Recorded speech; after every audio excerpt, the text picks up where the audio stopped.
Bonjour jeune homme, je voulais savoir si tu avais des choses à dire par rapport à l'acte 38, à l'hommage pour Steve. Et Zineb aussi, oui. Zineb et Steve, les deux victimes directes, on va dire, de la police. Oui. Voilà.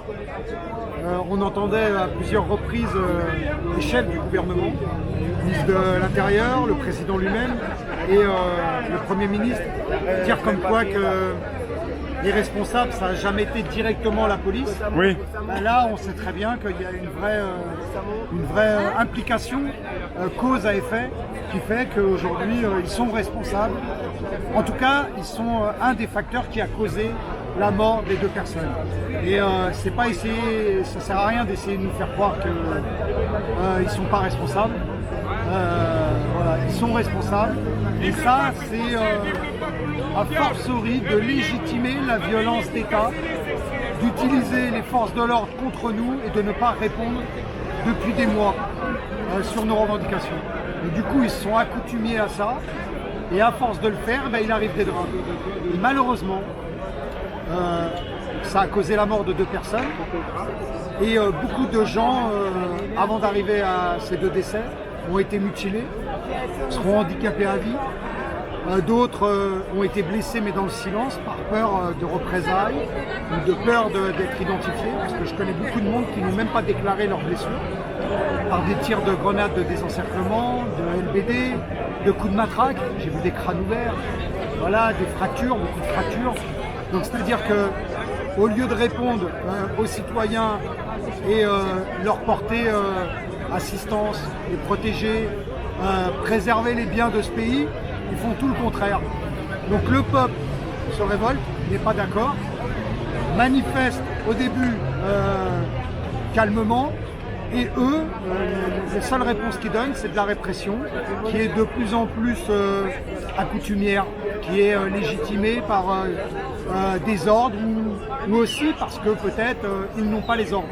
Donc ils pensent que pour certains qui sont en toute intégrité, et honnêtement, nous on est obligé de dénoncer et de dire trop c'est trop, on ne peut pas laisser faire, on ne peut pas tromper les gens à un moment donné. Là tu vois c'était Steve, c'était pas un gilet jaune, mais pourtant il fêtait quelque chose, c'était festif. Ça veut dire qu'aujourd'hui n'importe quelle manifestation que tu vas festif ou revendicatif, tu risques de perdre la vie, d'être mutilé, donc c'est plus possible. Donc c'est une atteinte à nos libertés, c'est de l'ingérence des gouvernants. Alors moi je ne demande pas la démission de quelqu'un, je demande des sanctions sur les gens qui sont les donneurs d'ordre. C'est que c'est pas pareil. Moi j'attends pas que la personne elle vienne et elle dise bon voilà peut-être que je me suis trompé, il n'y a pas lieu. Il faut les sanctionner, parce que quand c'est le peuple, on voit, moi j'habite un quartier prioritaire, on voit des gens qui ont manifesté, des comparutions immédiates, des condamnations, des interdictions, des amendes, ça tombe tout de suite. Donc il n'y a pas de poids de mesure. À un moment donné, on réclame, on dénonce les inégalités, on réclame de la justice, et la justice aussi bien de la justice pénale, mais aussi bien de la justice fiscale et sociale.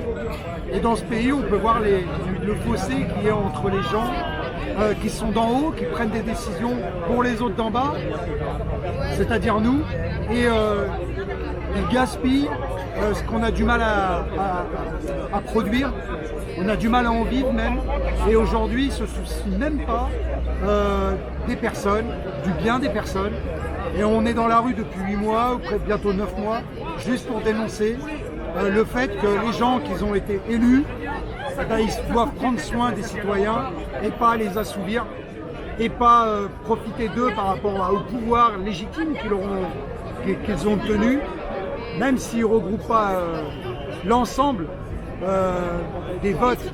C'est-à-dire, du coup, ils ont été légitimés, et ça ne leur donne pas le pouvoir de faire n'importe quoi avec.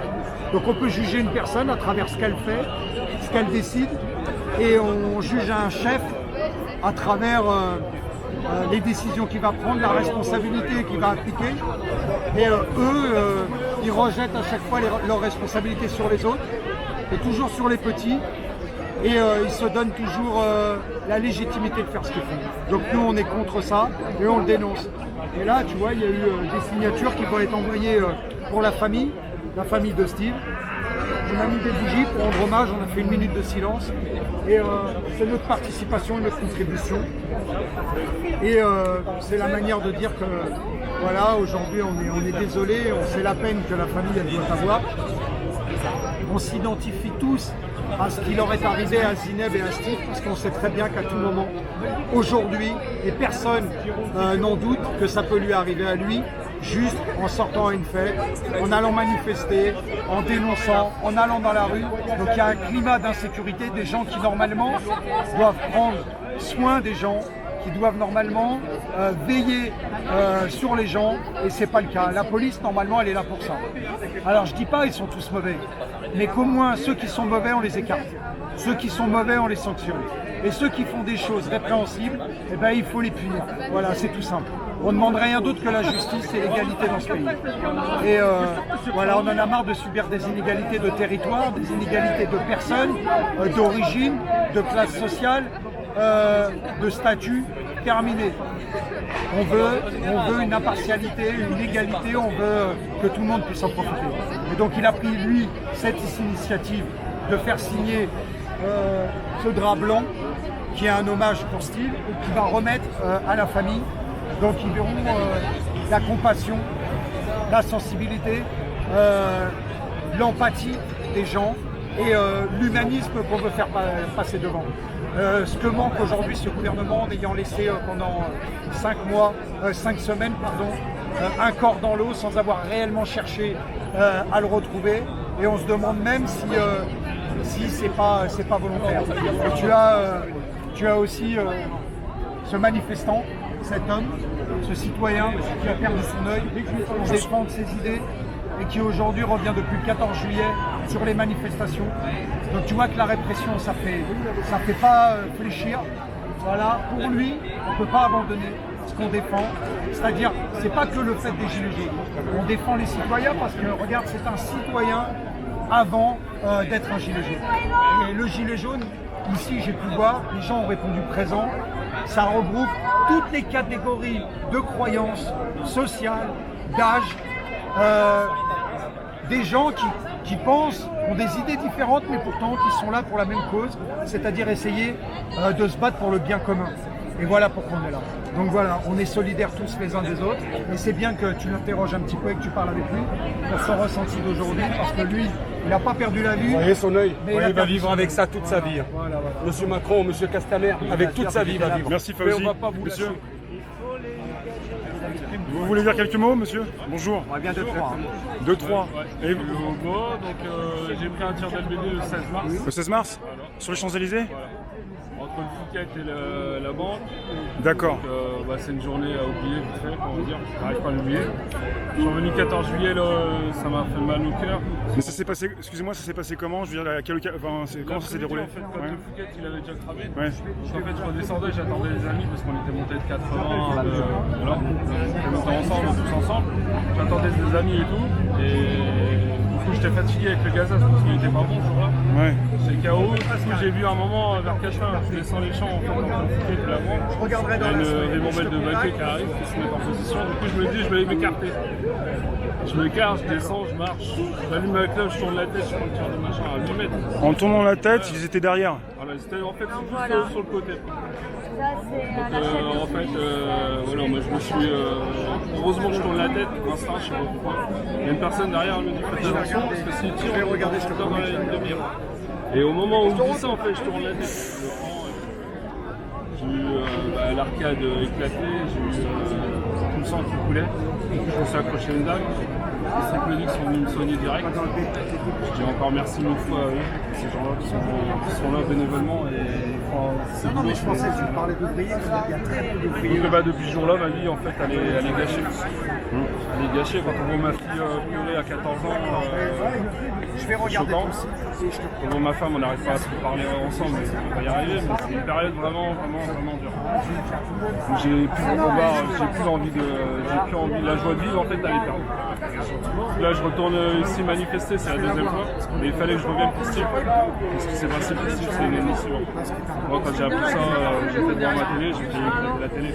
En fait la télé elle prendra cher tous les week-ends si j'aurais des sous. Donc voilà, il fallait que je sois là aujourd'hui pour remercier des gens qui n'étaient pas revenus à Paris depuis.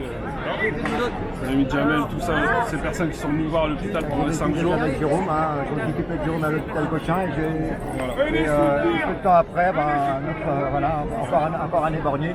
Donc j'étais le voir aussi à l'hôpital pour lui apporter mon soutien. Pendant les 5 jours. Je sais que c'est compliqué pour lui à c'est très compliqué pour lui. Pendant les 5 jours, en fait, j'ai eu du monde toute la journée. Donc ça, c'est vraiment bien. Des gens que je connaissais pas. On se croisait comme ça pour se dire bonjour. Et bien, voilà. Et maintenant, c'est devenu une famille. Moi, il faut que je revienne là. C'est ma thérapie, en fait. Pour remonter ça et surmonter cette merde. C'est ma thérapie de revenir ici. Et là, maintenant ça va? C'était peut-être dur ce matin, ça va Ouais, un ça peu? va. Ça commence à stresser un peu, donc ça commence à fumer un peu et tout, donc on va voir comment ça va se passer. Après, je pourrais rester. Moi, ça va gazer, ça va aller, mais après, il faut que ça chauffe un peu trop. Ouais, c'est aussi psychologique. Ouais. C'est un enfer depuis 16 Comme ça a mois. été pour Jérôme et pour tous les éborgnés. Ouais, bien sûr. Florina et les éborgnés, c'est des passages qui sont très compliqués pour eux. Ils ont souvent des burn-out. Moi, j'ai vu mon ami Jérôme faire des burn-out en privé avec des pleurs, donc vraiment en privé, pas devant les gens. Et c'est très compliqué. Donc je peux comprendre. Je sais qu'il traverse aussi la même chose. Et c'est compliqué aussi pour David et pour tous ceux qui ont été victimes des violences policières. Merci. Merci, monsieur. Courage.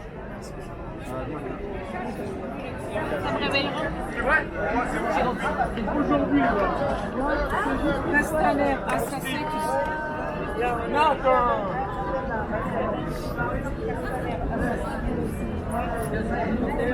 Je marche. Ça aussi, il y a Villiers. Ah oui, Villiers là. Ah bah oui, j'ai même pas regardé. Villiers. Ah, Villiers. Villiers sur Rhin, quel est votre gilet jaune?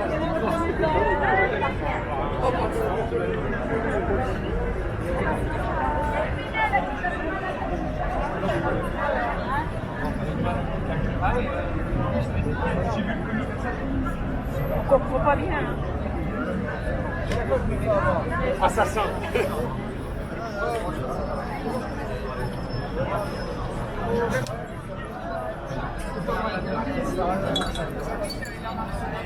Fauzi. Fauzi, tiens, lis ça. Ici, t'as signé toi? T'as signé toi? Il y a trop de menteurs sur cette planète, Fauzi. Il y a trop de mal.